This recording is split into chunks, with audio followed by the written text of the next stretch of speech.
Hello friends, मैं हूं अजीज। आप देख रहे हैं मूवी स्टॉक चैनल, जिस पर आज मैं बात करने वाला हूं डेडपुल एंड वुल्वरीन फिल्म के एंडिंग क्रेडिट सीन के बारे में, जिसमें एक मिड क्रेडिट सीन भी था, जो कि वो कहते हैं ना कि डाई हार्ड फॉक्स फैंस के लिए बनाया गया है, जिसका असल मतलब क्या है। और इसके अलावा इस फिल्म के एंड क्रेडिट सीन ने जिस तरीके से वो कहते हैं ना कि एमसीयू के फैंस के आने वाले फ्यूचर की जो उम्मीद तोड़ी है, उसके अलावा भी फिल्म में और क्या कुछ चीजें फ्यूचर के तौर पर टीज की जाती है, उन सब पर तो मैं इस वीडियो में बात करूंगा ही। और कोशिश रहेगी कि एंडिंग को भी मैं इसी वीडियो में आपके सामने एक्सप्लेन कर अच्छी तरीके से रख दूं। यानी डिटेल तो पूरी तरीके से स्पॉइलर से भरी पड़ी है, जिसका आपको ध्यान रखना चाहिए, वरना कमेंट में बेमतलब का फिल्म स्पॉइल कर दिया, ये बातें बहुत ही ज्यादा बचकानी लगती है, क्योंकि वार्निंग अभी ही दी जा रही है। और हाँ, इसी के साथ साथ एक छोटी मोटी सी डिमांड भी, जो कि है इस चैनल को सब्सक्राइब और वीडियो को लाइक करने की, तो ध्यान से कर लेना।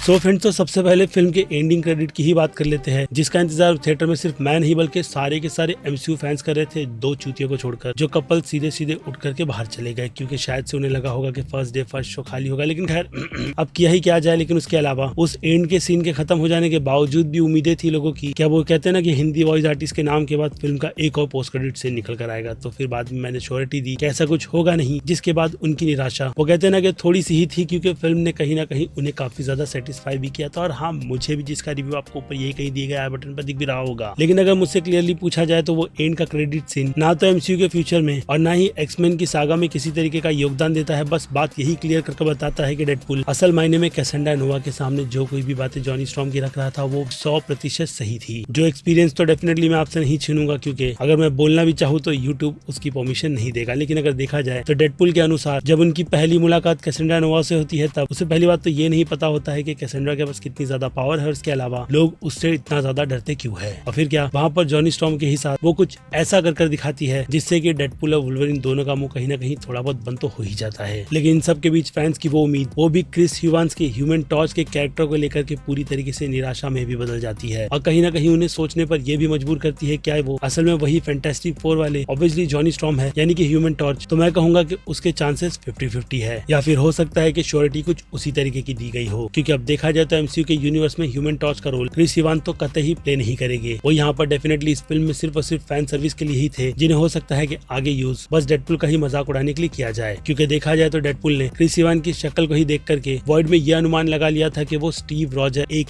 कैप्टन अमेरिका है। इसलिए वो जब वो कहते हैं कि उसका सूट छुपा हुआ होता है, उससे जैसे ही कपड़ा हटाता है तो वो अवेंजर्स वाली लाइन बोलने के लिए कहता है, लेकिन वो फ्लेम ऑन वाली लाइन शायद से बोल करके उसके पूरे सपनों पर पानी फेर देता है। जिसमें अगर आपको कॉमिक बुक की ये बात नहीं पता कि डेडपुल सच में कैप्टन अमेरिका का बहुत बड़ा फैन है, जो कि इस फिल्म में भी जब उसका इंट्रोडक्शन कैप्टन अमेरिका की टीवी की स्क्रीन पर दिखाकर किया जाता है, तो वो ऐसे सैल्यूट सलाम सब्जी वाली सिचुएशन में नजर आता है। यानी एक काफी अच्छा सा पावरफुल मोमेंट हमें फ्यूचर में डेडपुल और कैप्टन अमेरिका के बीच तो देखने मिलेगा ही, जिसकी एक और अलग से डिटेल वीडियो खास करके Chris Evan as a captain America return आ भी रहे हैं या नहीं, उस पर मैं आपको जल्दी से बना करके दे दूंगा। और हाँ, आयरन मैन वाली सिचुएशन भी उस वीडियो में पूरी तरीके से कवर रहेगी। लेकिन अभी के लिए तो पॉइंट पर रहे, तो फिल्म में ऐसी ही सिचुएशन थॉर की भी दिखाई गई थी, जो कि असल मायने में हमें डेडपुल का फ्यूचर बता रही है। यानी फ्यूचर में डेडपुल का कैरेक्टर एमसीयू के यूनिवर्स में नहीं, लेकिन ऐसा नहीं होगा, और अगर होता भी है तो उसमें डेडपुल छा जाएगा। यानी वैसे मोमेंट पर डेडपुल ने अपनी मास्टरी पहले से ही हासिल कर रखी है, जो चीज हमने डेडपुल 2 फिल्म के एंड में ऑलरेडी देख रखी है, यानी मरकर जिंदा होना, फिर मरना, ये सारी चीजें। तो शायद वहां पर भी मोमेंट कुछ उसी तरीके का होगा। लेकिन फैंस कैप्टन अमेरिका के इस कॉम्बो के साथ साथ डेडपुल को थॉर के साथ भी अब देखना चाहते हैं उसी विजन में, जिस पर अगर और भी काफी ज्यादा डिटेल निकल कर आती है तो वीडियो पक्का है। क्योंकि वो कहते हैं ना कि मैं मिल्किंग के मूड में हूँ एमसीयू की इस फिल्म को लेकर के, जिसने असल मायने में मेरा कम बैक वो वाला नहीं, मतलब वो जो कहते हैं ना कि अंदर से जज्बात जगा दे कि तुम्हें भी उठ करके अपने चैनल के लिए कुछ ना कुछ करना चाहिए, तो वही सिचुएशन है। और जो बात मैं ह्यूमन टॉर्च की कर रहा था, तो केज में सच में ह्यूमन टॉर्च ने कैसेंड्रा नोवा से रिलेटेड काफी गंदी बातें कही थी, और कहीं ना कहीं उसने खुद की मौत भी प्रेडिक्ट की थी, जैसी मौत कैसेंड्रा से देती भी है। लेकिन ये सारी चीजें वहाँ पर कहते हैं ना कि हमें बस मजाक के तौर पर दिखाई जाती है। लेकिन फिल्म के एंड के उस पोस्ट क्रेडिट सीन में डेडपुल समहाउ टीवी में रिटर्न करते हुए रिकॉर्डेड टेप को चलाता है, और यहाँ पर हम जानते हैं कि असल मायने में डेडपुल सच बोल रहा था, और ऊपर से उसे फैंस की लेनी भी थी इसी बात को लेकर के कि उसने स्क्रीन पर एक काफी लेजेंड एक्टर का कमबैक करवा कर मरवा भी दिया। लेकिन अगर उस सीन की सिचुएशन की वो कहते हैं ना कि वैल्यू को समझी जाए, तो हो सकता है कि यहाँ पर हंटर B-15 बोलना सही रहेगा, या फिर सिर्फ हंटर B-15 बोलूं तो बात अभी के लिए तो ज्यादा सेंस बनाती है, क्योंकि अब वो कहते हैं ना कि उसकी पोजीशन बदल चुकी है। ऐसे में जाते जाते उसने जो प्रॉमिस डेडपुल और वुल्वरीन से किया था, हाँ, उनके पूरे ही यूनिवर्स को सेफ रखने का, क्योंकि समहाउ वो टाइमलाइन उस म्यूटेंट की टाइमलाइन से बिल्कुल ही सेफ और अलग चल रही है। क्योंकि यहाँ पर लोकी का सीधा सीधा साफ फंडा है, सारी ही सिचुएशन खुद के हाथ में लेने के बाद कि जो कुछ जैसा चल रहा है उसे बिल्कुल वैसे ही चलने दे। यानी अगर कोई टाइमलाइन काफी धीमी गति से जाकर के आगे बर्बाद होगी, यानी कि जजमेंट डे वाली सिचुएशन निकल कर आएगी, तो अगेन कहूंगा कि वो सिचुएशन वैसी ही बिल्कुल ठीक है लोकी के हिसाब से। लेकिन पैराडॉक्स वैसी चीजें होता हुआ देखना नहीं चाहता था, इसलिए वो टाइम प्रोसेस को काफी ज्यादा फास्ट करते हुए इस चीज का हिंट देता है कि टीवीए में भी अब किसी न किसी तरीके की सिचुएशन लोगों को लेकर के बदलने वाली है। यानी यहाँ पर माइंड कंट्रोल वाली सिचुएशन टीवीए में भी थोड़ी अलग सी होगी, जिसकी एक्सप्लेनेशन तो फ्यूचर में एमसीयू देगा ही। और इसके अलावा ये भी बात कंफर्म हो जाती है कि लोकी जिस सिचुएशन में अभी के लिए तो आप कह सकते हो कि टाइमलाइन की जिन ब्रांच को पकड़ करके बैठा है, पता नहीं कैसे, लेकिन उस पर यह पॉइंट तोड़ता ही है कि ये सारी ही टाइमलाइन फिलहाल तो अभी बिल्कुल भी सेफ नहीं है। इसलिए सीक्रेट वॉर जैसा इवेंट इस यूनिवर्स में होगा अवेंजर्स लेवल की फिल्म को दिखा करके, और दूसरी तरफ डॉक्टर स्ट्रेंज भी क्लेयर के साथ मिलकर के इनकर्जन को रोकने गया है। यानी डॉक्टर स्ट्रेंज 3 फिल्म में इनकर्जन की सिचुएशन को समझाया जाएगा, लेकिन इस बार मुझे लगता है कि ऑनेस्टी ही चलेगी, वरना चीजें काफी जल्दी बिगड़ जाए। ये चीज हमने पहले ही एमसीयू के यूनिवर्स में देख रखी है। और दूसरी तरफ बात की जाए कैसेंड्रा नोवा की, तो जिस तरीके की डेथ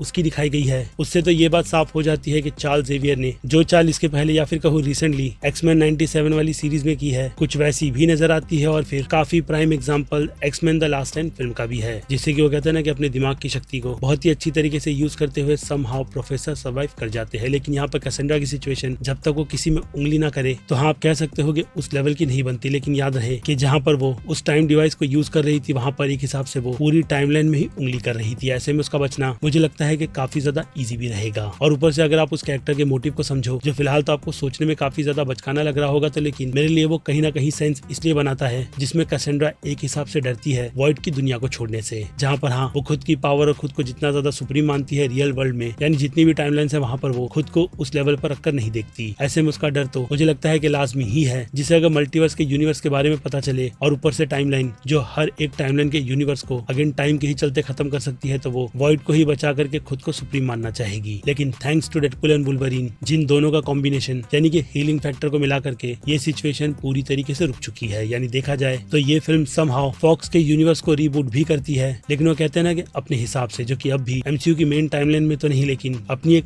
अलग टाइमलाइन में काफी ज्यादा सेफ आकर के बैठ गई है, जिसका यूज टीवीए वाले जब चाहे तब कर सकते हैं। यानी एक हिसाब से ये फिल्म म्यूटेंट के सागा को भी जन्म दे रही है, ठीक केविन फेगी की कंफर्मेशन के अकॉर्डिंग जो उन्होंने रिसेंटली की है। और हाँ, उस पर भी एक वीडियो दे दूंगा क्योंकि डिटेल थोड़ी ज्यादा है। बाकी अगर अब भी क्रिस इवान के कैरेक्टर को लेकर के मुंह लटका करके बैठे हो, तो फिर से कहूंगा कि मल्टीवर्स का सागा है जहाँ पर कुछ भी पॉसिबल है। क्योंकि फिल्म में ही जब नाइस डेडपुल मरा तो अंदर से थोड़ा दुख भी होता है, लेकिन जब सामने कई सारे दूसरे वेरिएंट्स डेडपुल के ही अवेलेबल हो, तो ऐसे में वो चिंता भी दूर होती है। बाकी हाँ, अगर बात की जाए हंटर की उस एक्सप्लेनेशन की, जो फिलहाल तो समझ नहीं आ रही थी कि उनके यूनिवर्स में ऐसा कौन सा एंकर है जो फिलहाल तो अब उस टाइमलाइन को बिल्कुल ही अलग दिशा दे रहा है, तो भाई पूरी फिल्म ही बनाई गई है इन दोनों कैरेक्टर को लेजेंड बनाने के लिए, जो कि मुझे लगता है कि अब फॉक्स के यूनिवर्स की पूरी जिम्मेदारी खुद के कंधे पर रखेंगे। लेकिन याद रहे ये बस मेरी एक थियरी है, जो कि मैंने आपको इस पूरी वीडियो में बहुत ही अच्छी तरीके से एक्सप्लेन करने की कोशिश की है। और फिर इसके अलावा वो मिड क्रेडिट सीन यानी कि ट्रिब्यूट की बात की जाए, तो अगेन कहूंगा कि फॉक्स के लव लेटर को हम जैसे फॉक्स के फैन को दिखा करके कहीं ना कहीं इमोशनल ही किया गया है, क्योंकि केविन फेगी की शुरुआत सुपर हीरो के जॉनर के यूनिवर्स को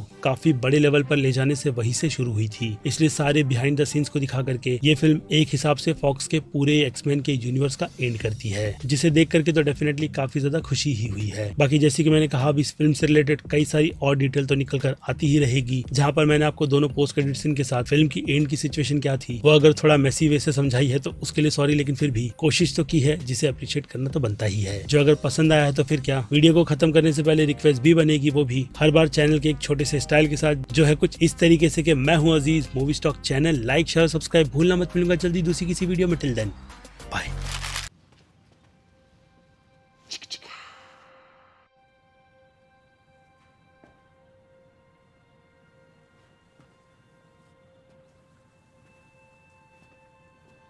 You're still here.